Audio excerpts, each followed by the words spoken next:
यह कहानी है एक ऐसे जंगल की जहां पेड़ों की छाया में जिंदगी सांस लेती है। यही रहता था एक आदिवासी दादाजी और उनका छोटा सा पोता चंद्रू मंडावी।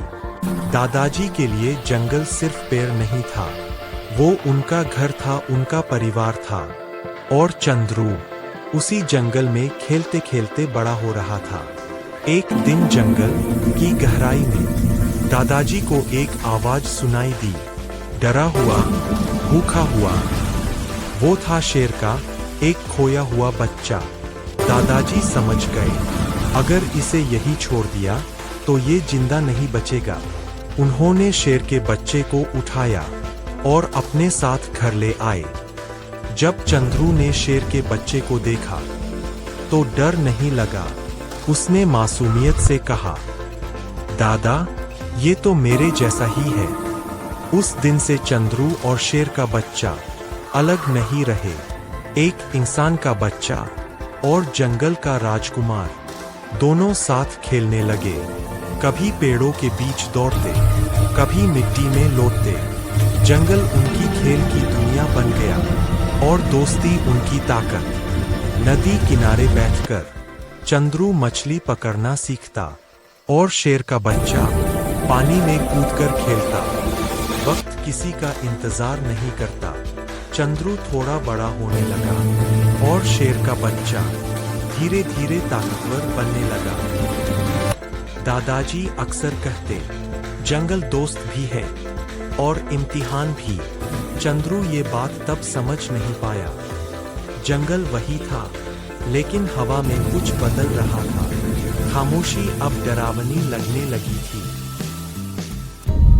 दूर कहीं कोई खतरा जन्म ले चुका था और उसकी आहट धीरे धीरे जंगल की ओर बढ़ रही थी। ये कहानी सिर्फ दोस्ती की नहीं है, ये कहानी है जंगल, इंसान और एक शेर की किस्मत की। वक्त बीत गया। नन्हा चंद्रू अब एक ताकतवर जवान बन चुका था और वो शेर का बच्चा अब जंगल का सबसे खौफनाक शेर बन चुका था।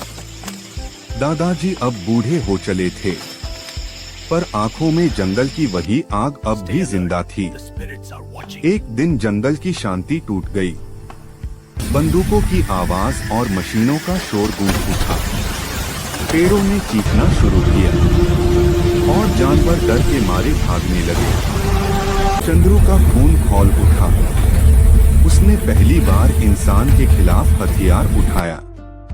दादाजी बोले, जंगल को बचाने के लिए कभी कभी अपनी जान देनी पड़ती है। और उसी पल दादाजी इंसानों के सामने खड़े हो गए। जंगल का शेर दहाड़ा और इंसानों पर टूट पड़ा। दादाजी की कुर्बानी ने चंद्रू को जंगल का रक्षक बना दिया। चंद्रू बोला, जब तक सांस है जंगल को कोई नहीं छू सकता। जंगल आज भी खड़ा था, लेकिन उसकी सांसें थमी हुई थीं।